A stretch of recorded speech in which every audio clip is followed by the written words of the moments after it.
Chroms un tā pulēšana. Esam nonākuši pie chroma pulēšanas pamācības. Kas tad ir chroms vispār kā tāds? Kas tas tāds par procesu ir? Pārsvarā uz niķeļa tiek uzklāta chroma kārtiņa. Tas parasti notiek ķīmiskā procesā, līdz ar to tiek uzklāta kārtiņa uz, teiksim, niķeļa vai arī citiem materiāliem. Var apklāt ar chromu, piemēram, kaut kādas plasmasas detaļas, principā pilnīgi jebkuras detaļas var apklāt ar to visu. Tātad par pulēšanu. Pats process nav pārāk grūts, bet tajā pašā momentā chromu ir grūti pulēt, jo viņš ir ciets pārklājums, kuru ir diezgan grūti pulēt. Tātad pulēsim mēs šādas detaļas. Praktiski sakot, mēs viņas pārpulēsim. Jo, lielie skrāpējumi un lielie bojājumi tie baigi neizpulējas. Praktiski būtu jāveic atkal chromēšana. Tā kā izmantosim mēs Zefer produktus, protams, kā jau iepriekš redzējāt. Un pulēsim restīti un šos saucamos kalpakus. Un ko es vēl gribu pastāstīt par chromu? Kāpēc mēs chromu nepulējam, teiksim, ar šo pulēšanas komplektu? Piemēram, ar pulēšanas diskiem. Kāpēc es neieteiktu personiski viņus izmantot? Ir tā, ka chroma pārklājumu tu vari diezgan ātri sabojāt. Ja tu pulē ar pulēšanas diskiem. Kāpēc tā?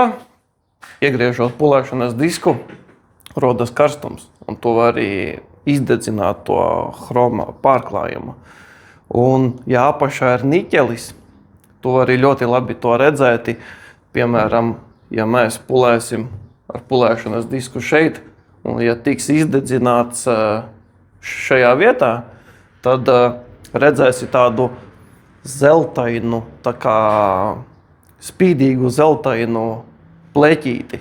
Tas nozīmē, ka tu esi vienkārši pārdedzinājis chroma pārklājumu un principā tur vairs neko nevar izdarīt. Tikai uzklājot atkal par jaunu chromu. To vajadzētu piefiksēt, pirms tu pulē chromu. Es ieteiktu darīt to ar roku. Uzklāt, piemēram, uz šīs šommītes, mikrošķidras šommītes pulējamo pastu. Tā var būt Pro 25 vai cita Zefer produkcija. Un ar roku vienkārši pulējam, līdz esam atjaunojuši spīdumu. Un, protams, ar mikrošķidras lupatiņu pēc tam pārējām pāri un notīram lieko. Tas tā kā būtu par vispār chroma pulēšanu, no kā izvairīties, lai viņu nesabojātu. Jo, mēs negribam sabojāt detaļu, piemēram, klientam, vai arī, ja savu detaļu pulē kādu. Jo, tas process ir neatgriezenisks. Tad ir atkal jāchromē par jaunu. Tā kā kaut kā tā, ķersimies klāt pulēšanai, un tad jau rādīšu, kā tas izdarās. Un ko ķersimies klāt kalpakiem. Te jau var redzēt tādus defektus. Chroma pārklājums ir sabojāts. Var redzēt tādu tā kā spīdīgu, tā kā niķelis būtu apakšā. Tā kā tur jau vairs neko nevar izdarīt.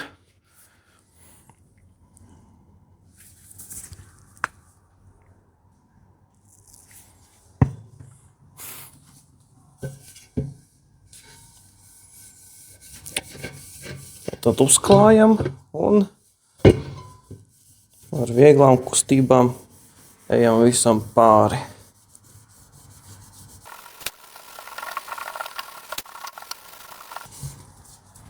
Bojātās vietas tur jau tādas melnas ir palikušas.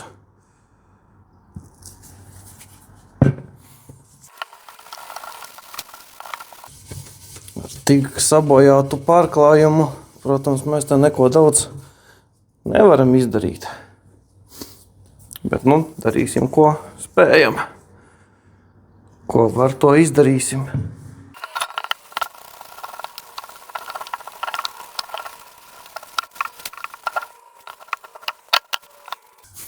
Diži nekas daudz nepulējas, protams, tie lielie defekti.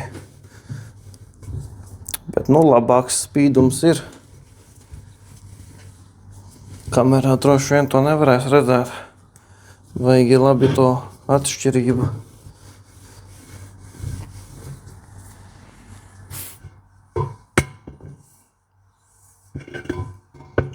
Pēc atspīduma var redzēt, ka ir labāk.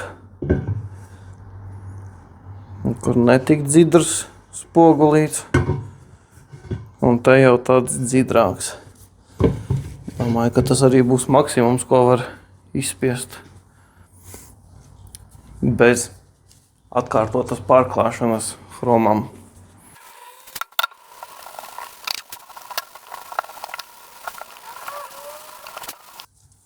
Švamīte mums, protams, ir palikusi melna, kas nozīmē to, ka pulējas mums virsma. Protams, ne tik labi kā alumīnijs vai nerūsējošais tērauds, bet, pulējas. Ja, Mercedes zīmīte gan ir diezgan pabojāta. Tādi tā kā ne caurumiņi, bet bojājumi beigie.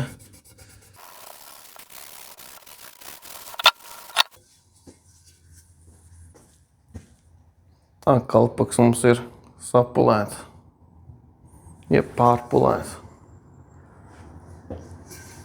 Var redzēt, kur tādus tā kā bojājumus dziļus, ko jau var pulēšanu jau vairs nesaglābsi. Principā būtu jāpārklāj par jaunu tā chroma kārta.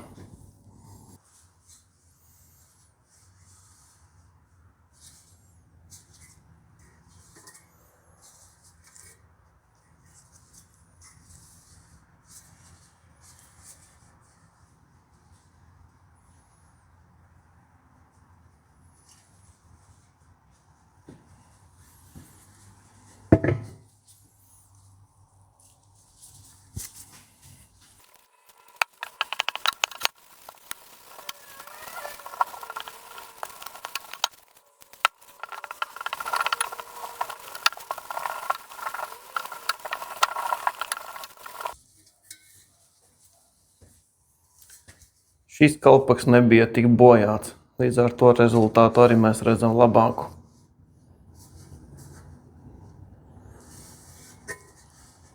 Šeit nav tās tā kā bojātās vietas, kuras ir līdz pat niķelim. Protams, kantītes ir apberstas, bet mēs redzam to, ka rezultāts ir, protams, ļoti labs. Labāks nekā bija ar iepriekšējo kalpaku. Ko ķersimies klāt restei? Ejam ar vieglām kustībām. Nav nepieciešamības baigi spiest tur virsū uz detaļu.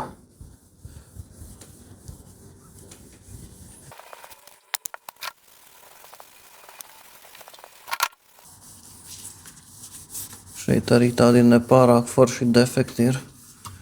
Ne jau tā kā tādi iesisti punktiņi.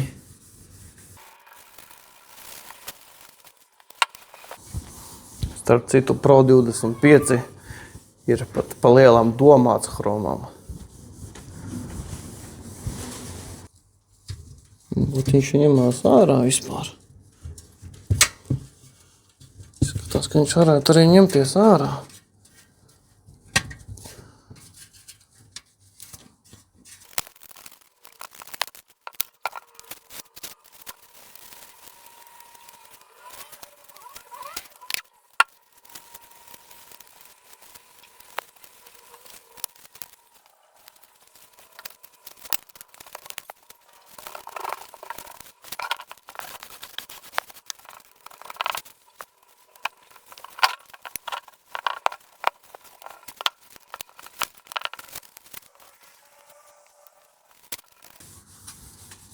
Pāriesim vēlreiz.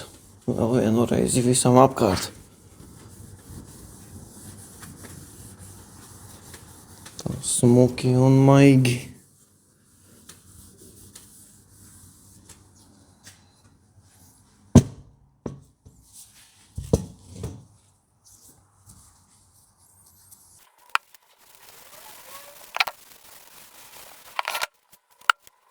Spīd jau smuki.